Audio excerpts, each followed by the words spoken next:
Satu perikop, satu hari. Mari Bapak Ibu Saudara, kita akan bersama-sama membaca firman Tuhan pada saat ini. Dan bacaan kita terdapat dalam Injil Matius pasal yang ke-17, ayat yang ke-14 sampai ayat yang ke-21. Demikian pembacaan firman Tuhan. Yesus menyembuhkan seorang anak muda yang sakit ayan. Ketika Yesus dan murid-muridnya kembali kepada orang banyak itu, datanglah seorang mendapatkan Yesus dan menyembah. Katanya, "Tuhan, kasihanilah anakku. Ia sakit ayan dan sangat menderita. Ia sering jatuh ke dalam api dan juga sering ke dalam air. Aku sudah membawanya kepada murid-muridmu, tetapi mereka tidak dapat menyembuhkannya." Maka kata Yesus, "Hai kamu angkatan yang tidak percaya dan yang sesat, berapa lama lagi aku harus tinggal di antara kamu? Berapa lama lagi aku harus sabar terhadap kamu? Bawalah anak itu kemari." Dengan keras Yesus menegur dia.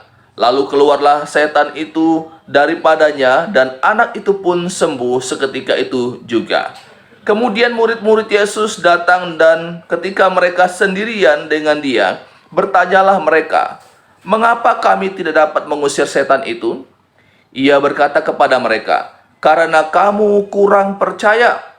Sebab aku berkata kepadamu, sesungguhnya sekiranya kamu mempunyai iman sebesar biji sesawi saja, kamu dapat berkata kepada gunung ini, 'Pindahlah dari tempat ini ke sana,' maka gunung ini akan pindah, dan takkan ada yang mustahil bagimu. Jenis ini tidak dapat diusir kecuali dengan berdoa dan berpuasa."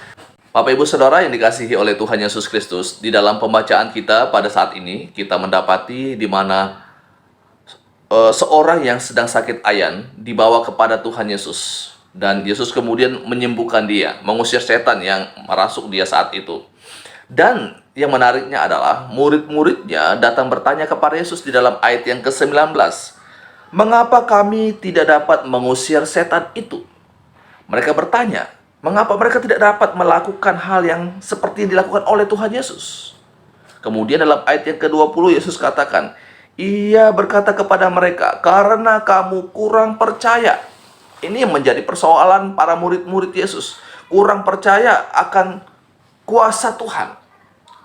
Nah, Bapak Ibu Saudara, bukankah para murid-murid ini sudah hidup bersama dengan Yesus dan mereka juga melihat akan setiap mujizat-mujizat yang dikerjakan oleh Yesus?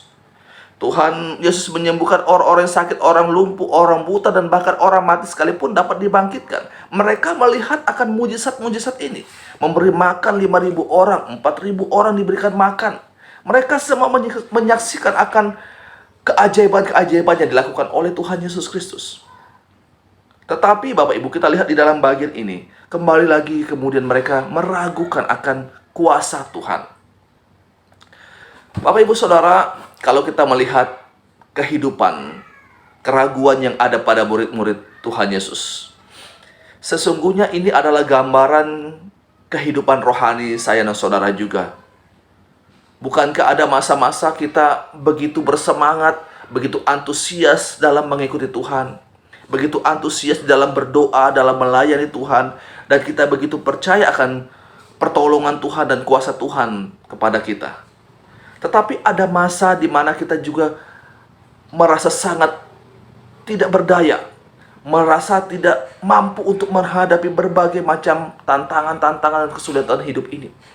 Dan kadang juga ada masa di mana kita meragukan apakah Tuhan akan mampu untuk menolong kita di saat-saat kita mengalami situasi-situasi yang sulit.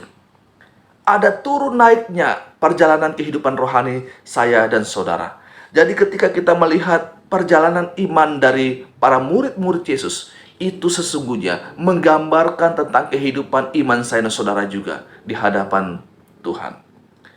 Bapak Ibu Saudara yang dikasihi oleh Tuhan Yesus Kristus, tidak ada orang yang terus hanya naik saja kehidupan rohaninya. Ada masanya dia akan turun. Istilahnya turun naik, Bapak Ibu. Ada satu dinamika perjalanan iman kita dalam kita mengiringi Tuhan. Oleh sebab itu, karena kita tidak pernah bisa stabil dalam komitmen kita di hadapan Tuhan. Kita sangat-sangat membutuhkan pertolongan dan kuasa daripada Roh Kudus akan menuntun perjalanan hidup kita dalam mengiringi Tuhan. Kuasa Roh Kudus yang akan memampukan kita untuk tetap mampu berpegang teguh di dalam komitmen kita mengikuti Tuhan. Bapak Ibu Saudara, ini pembacaan firman Tuhan dan renungan untuk kita pada saat ini. Tuhan terus menolong kita semakin bertumbuh mengasihi Tuhan. Biarlah saya dan saudara semakin hari kita semakin mengasihi Tuhan dan sesama. Selamat malam, Tuhan Yesus memberkati kita. Amin.